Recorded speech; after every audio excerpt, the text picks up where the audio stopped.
નમસ્કાર વિદ્યાર્થી દોસ્તો, સેટ પરીક્ષા 2026 તમામ મિત્રોને તમારી જ પોતાની ચેનલ રાઈટ આન્સર ઉપર હાર્દિક સ્વાગત છે. ભાઈ, વિડીયો નંબર 6 પર્યાવરણના મોસ્ટ આઈએમપી પ્રશ્નો અત્યારે આપણે લઈ રહ્યા છીએ. વિડીયો 1 થી 5 જે મિત્રોએ જોયા ના હોય એમણે ચેનલ ઉપર જઈને જોઈ લેશો. આમાં પાઠ 11 અને પાઠ 12 ના પરીક્ષા માટેના મોસ્ટ આઈએમપી પ્રશ્નો યાની કે 20 માર્ક રોકડા મેળવવા હોય તો તમારે આ છઠ્ઠા નંબરનો વિડીયો છે. ટોટલ 10 નંબર સુધી વિડીયો પર્યાવરણના આપણે મૂકવાના છીએ. તો આ 10 વિડીયો જોઈ લેશો એટલે 20 માર્ક્સ તમારા પર્યાવરણના ક્યાંય જવાના નથી. ગેરંટી સાથે તમને રોકડા માર્ક્સ મળી જશે. ચેનલ સબસ્ક્રાઇબ નથી કરી, ઘણા મિત્રો ખાલી વિડીયો જોઈને ભાગી જાય છે. ચાલો તો સબસ્ક્રાઇબ કરી લો અને બેલ આઇકન દબાવવાનું ભૂલાય નહીં. Dance dance. અને ખાસ વસ્તુ જે તમારા મોબાઈલમાં છે એની હું અત્યારે વાત કરી દઉં.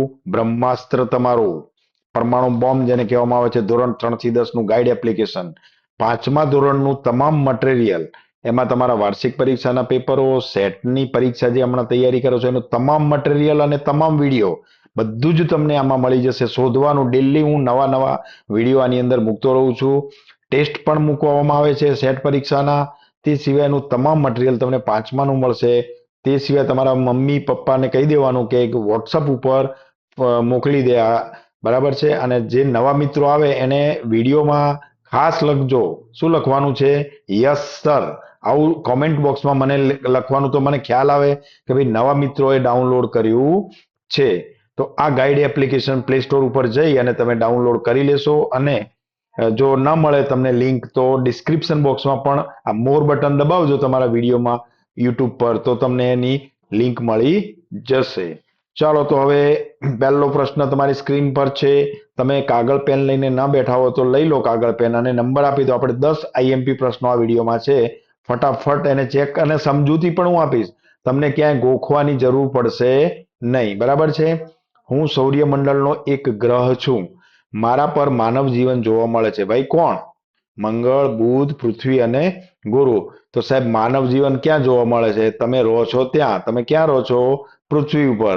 તો પહેલાનો જવાબ શું આવશે? સી જવાબ છે.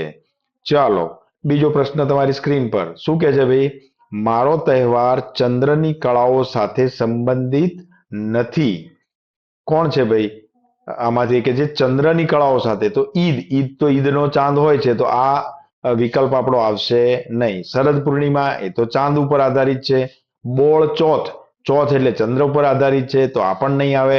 તો આપણો સાચો જવાબ શું આવશે? નાતાલ. જોયું ને, સાન્તા ક્લોઝ આવી ગયા ને, તો આ સાન્તા ક્લોઝ એટલે કે નાતાલ એ ચંદ્રકળા સાથે સંબંધિત નથી. તો બે નો જવાબ શું આવશે?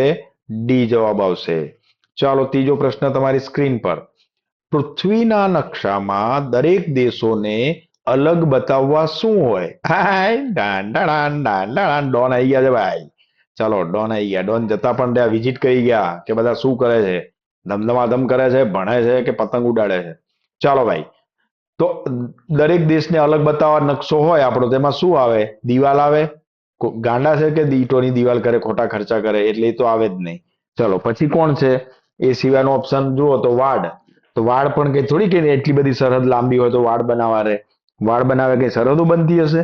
તો વાડ પણ આવે નહીં. ચાલો તો એ સિવાય કોણ આવશે? ખીણ. ખીણ તો આવે જ નહીં.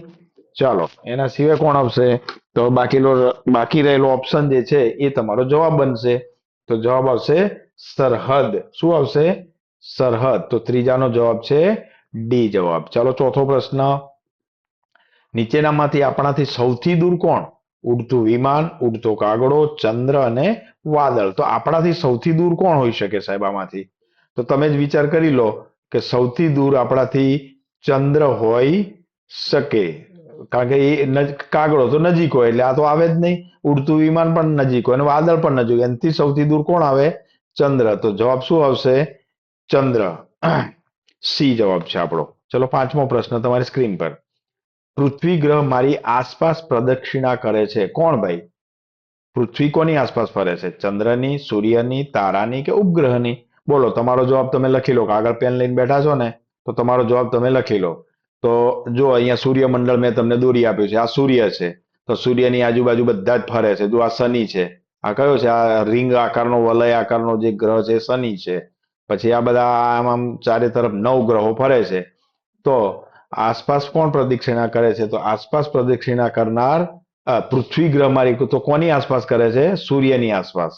બરોબર છે, કારણ કે બધા જ ગ્રહ જો સૂર્યની આસપાસ ફરતા હોય તો આપણે પણ કોની આસપાસ ફરીએ? સૂર્યની આસપાસ ફરીએ. બરાબર છે.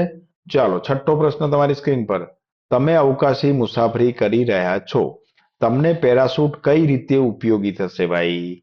અકસ્માતમાં બચાવ કરવા માટે ઉપયોગી થશે, આકસ્મિક કારણોસર વિમાનમાંથી મુક્ત થવામાં, નીચે ઉતરવામાં, કે પછી આપેલા તમામ? તો ભાઈ, જ્યારે અવકાશમાં મુસાફરી કરો તો પેરાશૂટ હંમેશા શું કરે? તમને નીચે ઉતરવામાં મદદ કરે છે. તો સાચો જવાબ શું આવશે? સી જવાબ. સાતમો પ્રશ્ન તમારી સ્ક્રીન પર. ચલો વાંચો તો બધા ભેગા થઈને. ચલો, અહીં સુધી જેને વિડીયો જોયો છે એને લખવાનું શું લખવાનું છે ભાઈ? અહીં સુધી વિડીયો પહોંચ્યા તો અહીંયા લખવાનું લાસ્ટ. મારો આટલે સુધી વિડીયો જોયો એટલે હું એમ સમજીશ કે તમે 10 પ્રશ્નો જોયા છે. ઘણા મિત્રો તો 3 પ્રશ્નો જોઈને ભાગી જાય છે. એનો કોઈ મતલબ રહે ખરો ભાઈ? હા, તો ભણવા બેઠા છો કે મસ્તી કરવા બેઠા છો ભાઈ? દાન. ચલો, ટ્રાફિક સિગ્નલમાં મારા રંગની લાઈટ થતા વાહનો 4 રસ્તા ઉપર થંભી જાય. તો એનો જવાબ શું આવશે ભાઈ? લાલ લાઈટ થાય તો શું કરો તમે બધા? લાલ લાઈટ થાય એટલે ફટ દઈને ગાડીઓ બધી બંધ થઈ જાય. તો આ લાલ લાઈટ. અને ગ્રીન લાઈટ થાય બધા જવાનું ચાલુ કરે. બરોબર છે. તો આ લાલ લાઈટ છે એ યાદ રાખવાની છે. ચલો, પરીક્ષામાં લાલ લાઈટ ના થઈ જાય ધ્યાન રાખજો. પેટ્રોલ, ડીઝલ, ક્રૂડ ઓઇલ વગેરે માટે નીચે પૈકી કયો શબ્દ વપરાય છે? કયો શબ્દ વપરાય ભાઈ? બધું ભેગું છે. સીએનજી આવી ગયો, એમાં એલપીજી આવી ગયો, અને કોલસો, ડીઝલ ને પેટ્રોલ ને બધું. તો જવાબ આવશે સી, ખનિજ તેલ. ખનિજ તેલ કહેવામાં આવે કે જેની અંદર બધું જ તમારું આવી જાય છે. તો આપણો સાચો જવાબ શું થશે? સી ઓપ્શન આપણો સાચો જવાબ થશે. નવમો પ્રશ્ન તમારી સ્ક્રીન પર. મારો ઉપયોગ રસોઈ કરવા માટેના બળતણ તરીકે થાય છે. કોણ ભાઈ? આ તો તમને આવડવું જ જોઈએ. આ ના આવડે તો પરીક્ષા અપાય ભાઈ? ચલો, મેં આ જવાબ મૂકી દીધો છે. આ શું છે? આ 3 બાટલા શાના છે? તો સીએનજી ગેસ ના. તમારા ઘરમાં હોય છે ને, તમારા મમ્મી બધા વાપરે છે ને, તો એનો જવાબ છે સીએનજી. 10મો પ્રશ્ન. નીચેનામાંથી કયો પેટ્રોલિયમનો ઘટક નથી? એટલે પેટ્રોલિયમમાં ઈ નથી. કોણ નથી આમાંથી? કેરોસીન તો પેટ્રોલમાં હોય, સાચી વાત છે. ડીઝલ પણ હોય, સાચી વાત છે. એલપીજી ખબર નહીં ભાઈ મને.